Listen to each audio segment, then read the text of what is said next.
Okay, one thing I want to add to the video is I bought this smock. It looks funny, but as you could probably tell from the video, maybe not, it's covered in bib grease, and it'll save your clothes even if you got garbage clothes in your garage. Second thing is make sure you buy extra bib grease. When you change your tire to put a new tire on, you're going to want some bib grease to put in there. You always want to put at least one more tube in. I suggest going a little more with two. Some people said they've taken electrical cable pulling lube from like a Home Depot or something, and that's been a similar consistency. And if you get in a pinch, you can make your own. You can take some bearing grease, add a little bit of oil, thin it out a little bit. Once you have a bib grease, or once you use bib grease, you'll see the consistency. That's kind of what you want. You don't want anything too thick because it'll just make it hotter. Too thin won't do anything for you. So just kind of mix it up, get it close. It's not going to make that much of a difference. Alright, we're going to make another video on how to install a mousse bed. There's a lot of videos out there, and I wasn't happy with any one in particular, so I'm going to make one myself. I'm tired of showing all my friends on how to do it. So, one video, I'm done. First part, having your bib and lots of grease. We're going to use 2 tubes this time around. It's the first time with the bib, first time with tire. Just give it a little extra grease. So the first tube, just going to spread around the bib. And then the second one, we're going to spread inside the tire.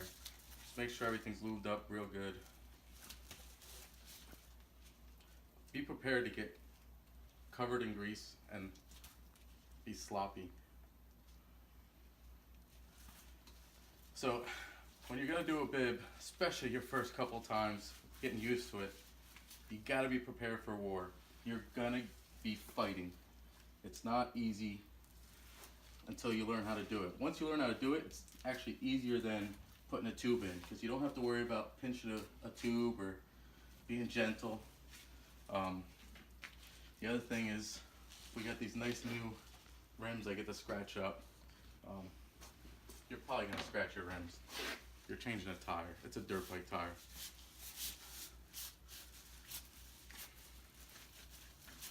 Try to get it spread around as good as possible, but once you start riding it, the grease is going to heat up and move around on its own anyway, so it's not that important to make sure it's perfectly covered.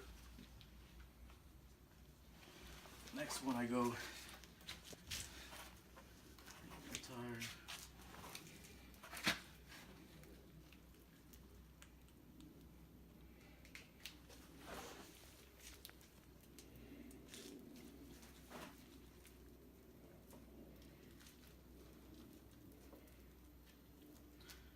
It's always nice when it's somebody else's wheels you're scratching. So again, just spread it around as good as possible.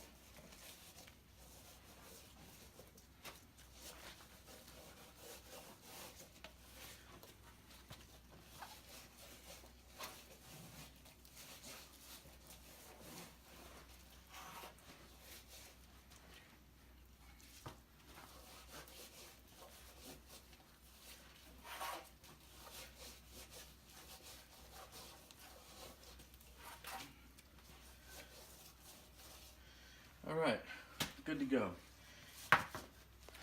Now we gotta flight the bib in. Hardest part is really getting started, and then you just kind of work it in.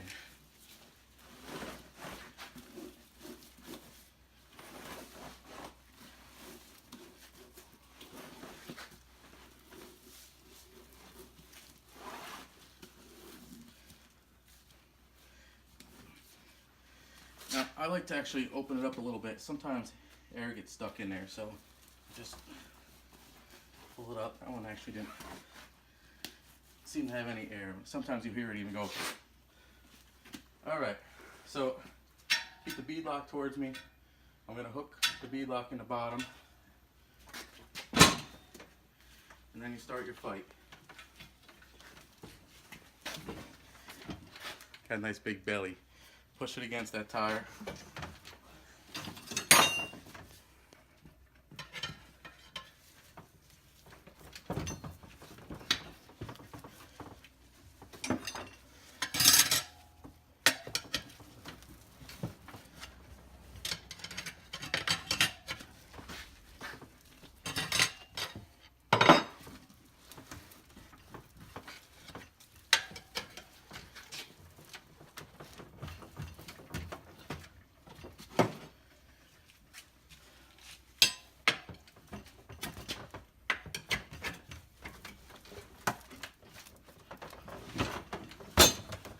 All right, now it's pretty easy.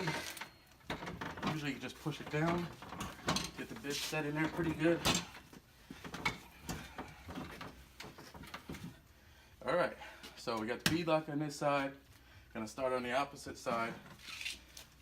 I had some nice bent ones from when I first learned how to do bibs, so I used those first.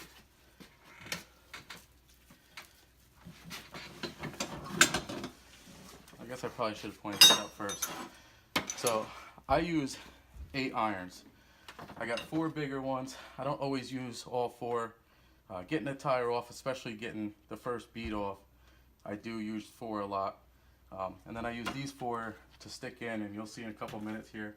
I put them in the wheel, and you want it down to the center of the rim. You don't want it just stuck here. You want it down in there, and that's going to help the tire dive down to the center. That little bit means a lot when you're trying to get the tire on.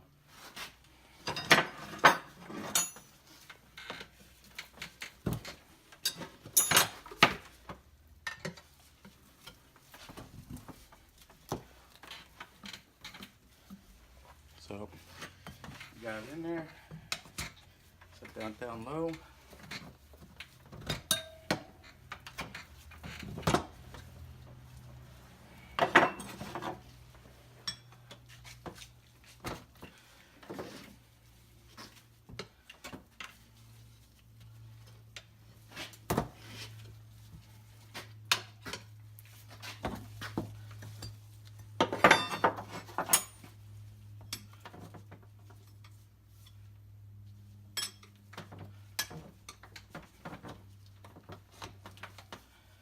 Alright, so I stopped at the bead lock there.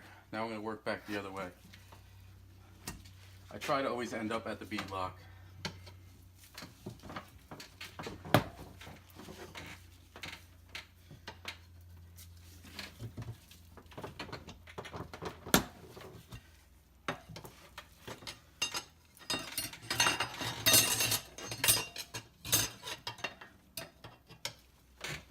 Everything's a little greasy, so you're going to fumble.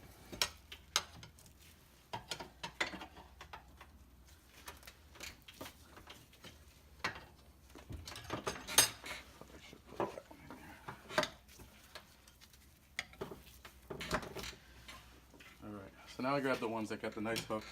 It's starting to get tighter. You can see it's pretty deep there. So this makes it a little easier to roll them over.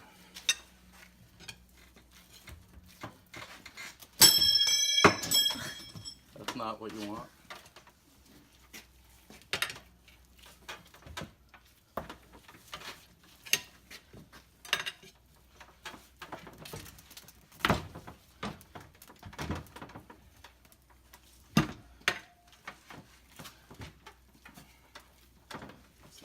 Nice.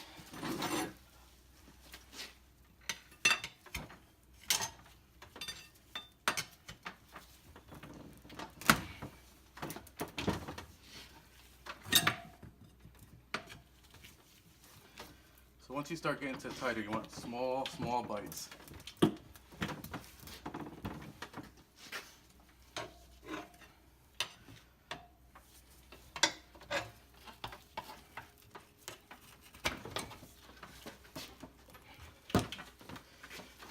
Alright, now you get the last little bit there.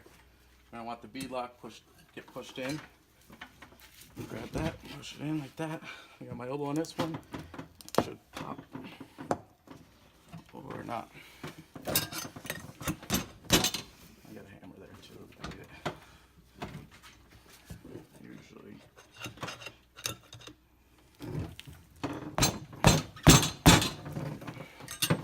I cheated, I used an extra hand. Looks good, Don. You got the idea. Now I usually spray it down with some soap and clean it up a little bit because it's pretty messy. Usually the bead drops right in, so you don't have to worry about it, but I do the normal thing that I've always done with a tube tire and do to pick it up and flip it, spin it, make sure the bead is locked in there. This one's looks pretty good all the way around, so there's no real worries there. A little bit.